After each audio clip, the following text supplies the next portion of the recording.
दोस्तों पिछली 2 वीडियो में हमने लगभग 200 क्वेश्चन पॉलिटी के कंप्लीट कर लिए हैं और वो सभी क्वेश्चन आपके प्रीवियस ईयर के क्वेश्चन थे। आज हम लोग जो बचे हुए क्वेश्चन हैं वो भी प्रैक्टिस करेंगे, उसके बाद हम लोग दूसरा सब्जेक्ट स्टार्ट करेंगे।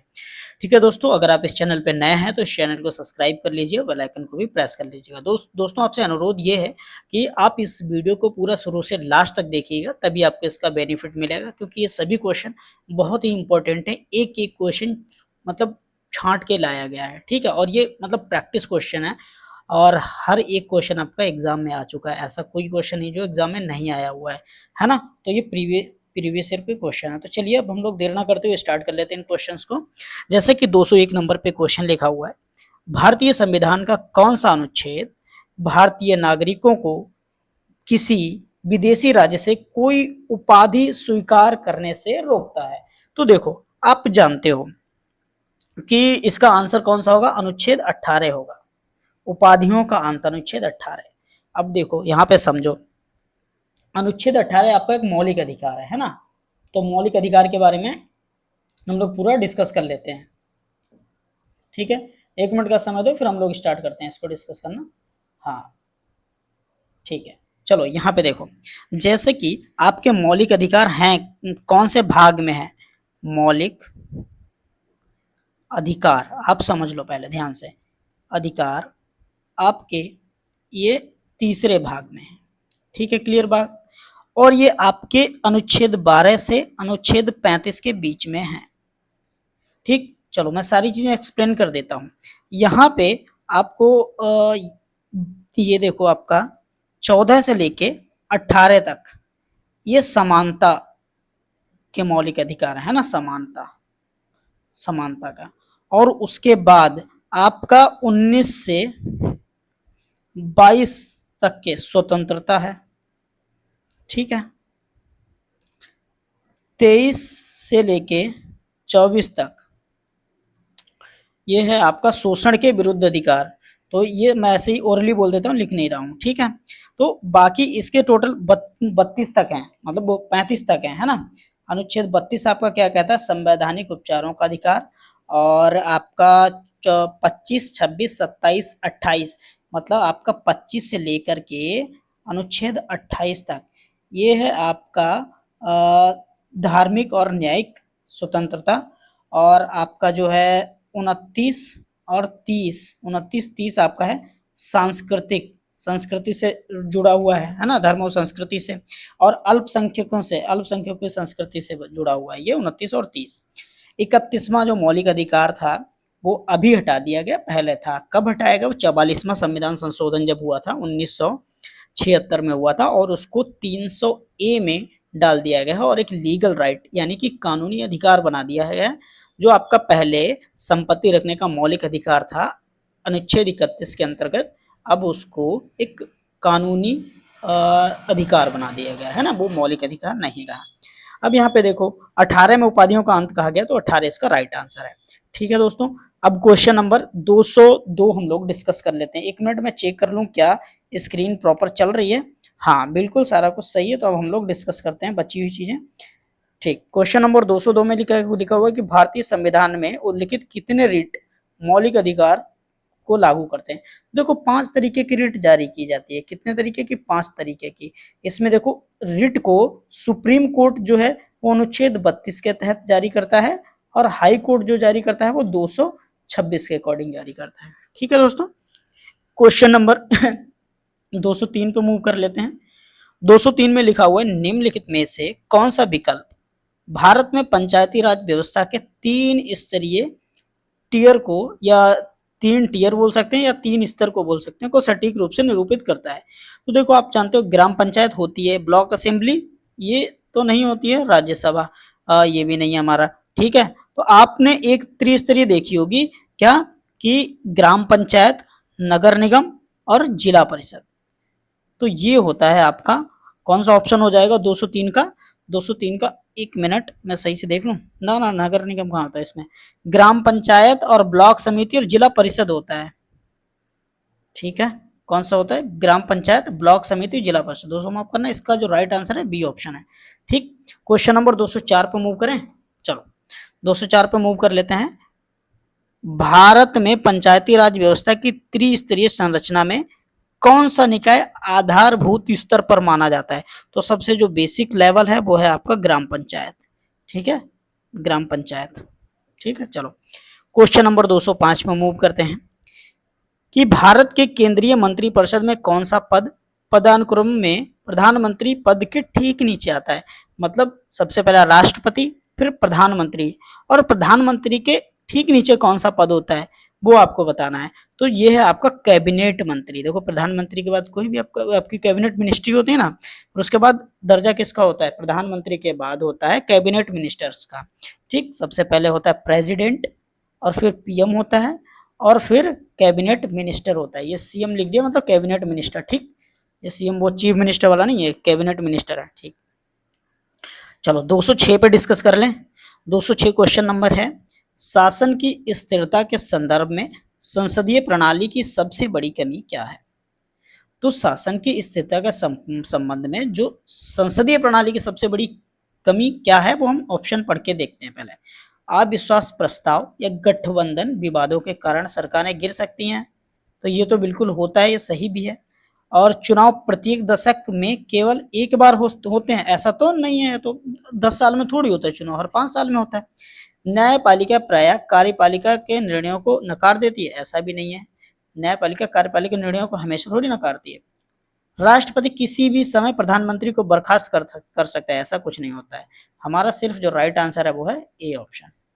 ठीक है दोस्तों, चलो अब मूव करते हैं। 1 मिनट, शायद ये पीडीएफ मूव कर गई है, मैं सेट कर देता हूँ इस पीडीएफ को स्क्रीन पे, चेक कर लेते हैं कि सब कुछ ठीक है। 1 मिनट कर रुकिएगा, थोड़ा सा इसको और जूम कर लेते हैं पीडीएफ को। मेरी बारी लग दे,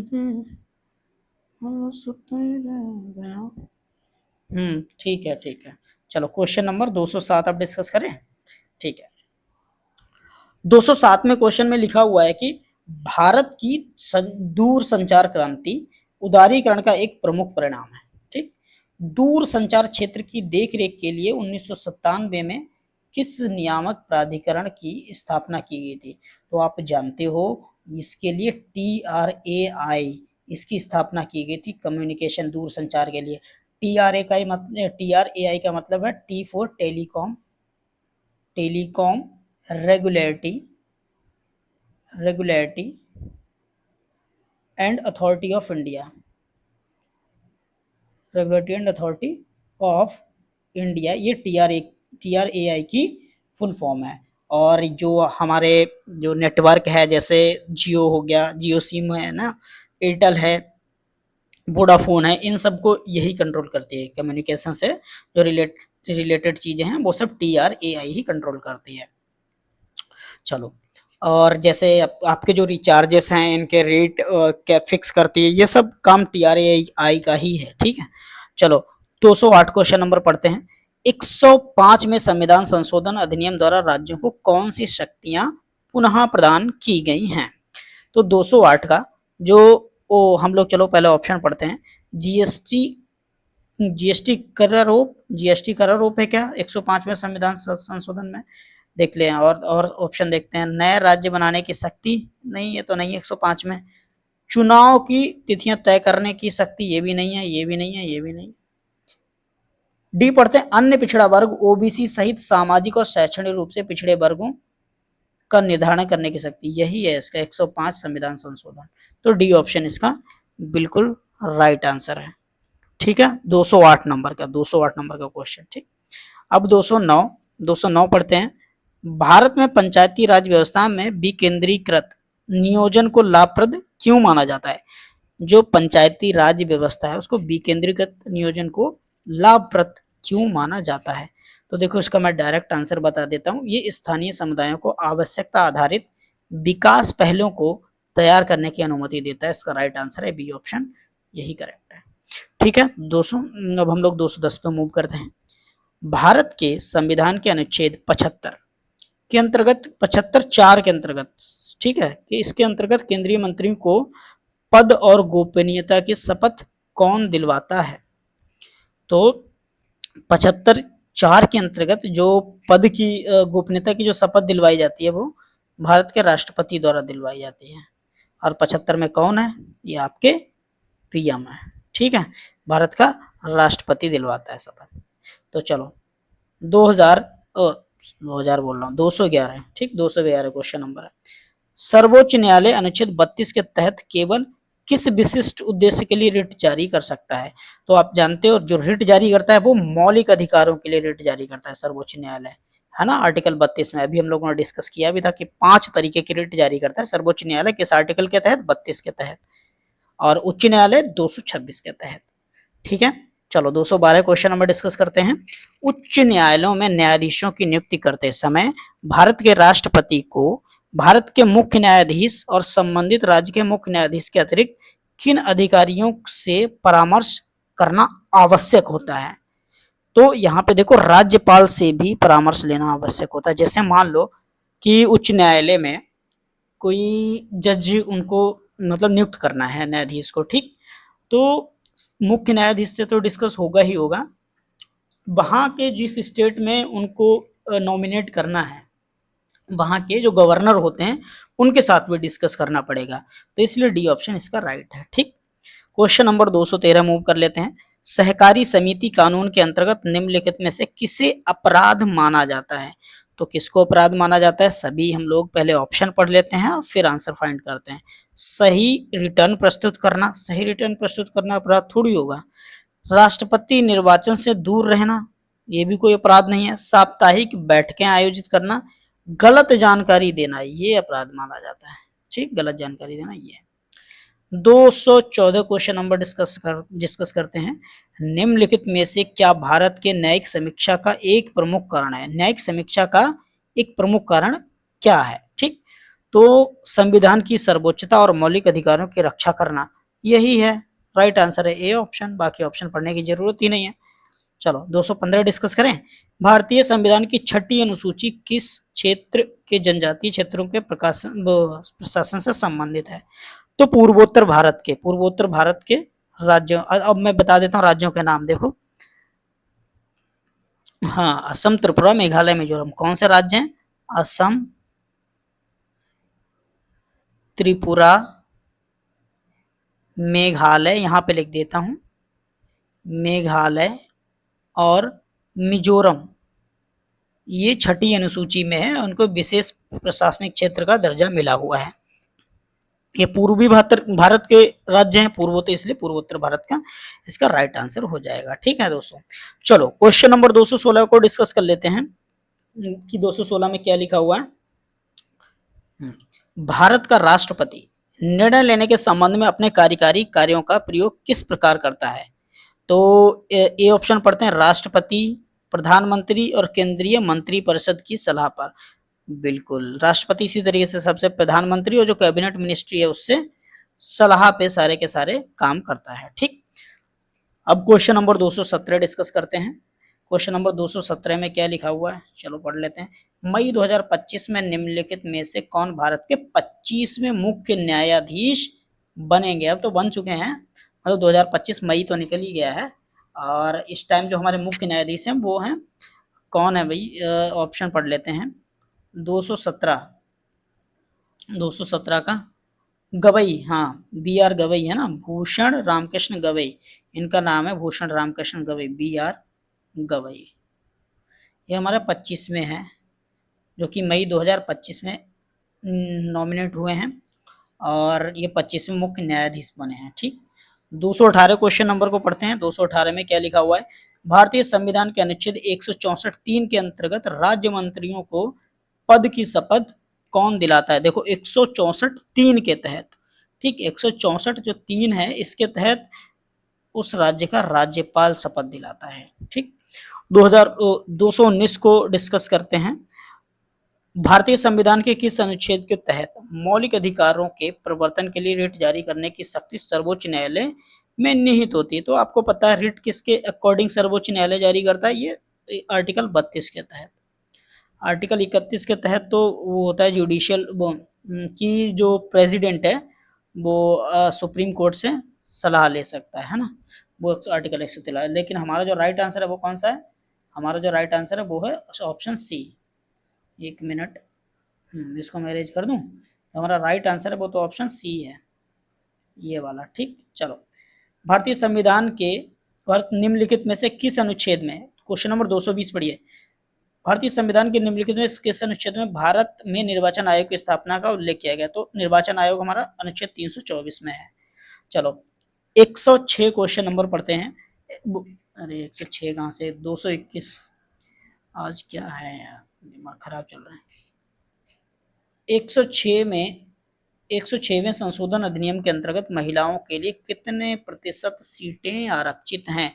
106वां जो संशोधन किया गया है, महिलाओं के लिए कितने प्रतिशत सीटें आरक्षित की गई हैं? तो वो है आपका 33%। राइट आंसर है सी। चलो क्वेश्चन नंबर 222, निम्नलिखित में से कौन सा निर्देशक सिद्धांत भारतीय संविधान के अनुच्छेद 44 में है? तो 44 में कौन सा है? Uniform civil code. तो यूनिफॉर्म सिविल कोड कहाँ पे लिखा हुआ है? नागरिकों के लिए समान नागरिक संहिता, ये 44 में आता है। और ये किसमें है आपका? डीपीएसपी पे। डीपीएसपी कब कहाँ से कहाँ तक पड़ता है? 36 से 51 तक। और 51 ए में आपके मौलिक कर्तव्य हैं। मौलिक कर्तव्य 51 ए में है और ये भाग 4 में आते हैं। कौन सा? भाग 4 में आते हैं। ठीक, चलो क्वेश्चन नंबर 223 डिस्कस करते हैं। भारत में पंचायती राज व्यवस्था का कौन सा स्तर पूरे जिले के शासन में शामिल होता है? तो पूरे जिले के लिए कौन सा होता है? आप समझ सकते हो कि ये होगा आपका जिला परिषद। जिले के लिए जिला परिषद, ग्राम के लिए ग्राम पंचायत, ब्लॉक समिति ब्लॉक, है ना। 224 200 क्वेश्चन नंबर 224 डिस्कस करते हैं कि अपने मूल क्षेत्राधिकार के अंतर्गत भारत का सर्वोच्च न्यायालय निम्नलिखित में से किन के बीच विवादों को निपटारा कर सकता है? तो इसका जो आंसर है केंद्र और एक या अधिक राज्यों के बीच, एक या अधिक राज्यों का। क्वेश्चन नंबर 225 पढ़ लेते हैं। भारत में पंचायतों जैसी स्थानीय स्वशासन संस्थाओं का प्राथमिक लाभ क्या है? भारत में जो पंचायतें जैसी स्थानीय स्वशासन संस्थाएं हैं उनका प्राथमिक मतलब प्राइमरी बेनिफिट क्या है? तो इसका जो राइट आंसर है, वे लोगों के सबसे करीब होते हैं और स्थानीय समस्याओं को समझते हैं। बिल्कुल यही बेनिफिट है ना। चलो 226 डिस्कस करें। भारतीय संविधान के अनुच्छेद 4 के अंतर्गत निम्नलिखित में से कौन से प्रावधान आते हैं? अब देखो 1 से 4 तक राज्य और संघ की बात होती है। तो राज्य और संघ यहाँ पे देखो कहाँ है ना। राज्य संघ जैसे वित्तीय शक्तियां तो है नहीं, मौलिक अधिकार है नहीं, आपातकालीन प्रावधान ये तो आपका 352, 56 और 60 में होता है। तो आपका कौन सा आंसर हो गया? डी। तो D is the right answer. राज्यों के पुनर्गठन के लिए अनुच्छेद 4 यूज किया जाता है। ठीक, चलो तो 227 क्वेश्चन नंबर पढ़ते हैं। 227 में लिखा हुआ है कि भारत में पंचायती राज व्यवस्था में ग्राम पंचायत की प्राथमिक भूमिका क्या है?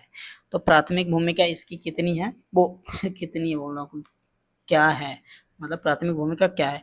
तो ग्राम स्वशासन के कार्यकारी निकाय के रूप में कार्य करना, यही इसका राइट आंसर है, सी ऑप्शन। चलो 228 पे मूव कर लें।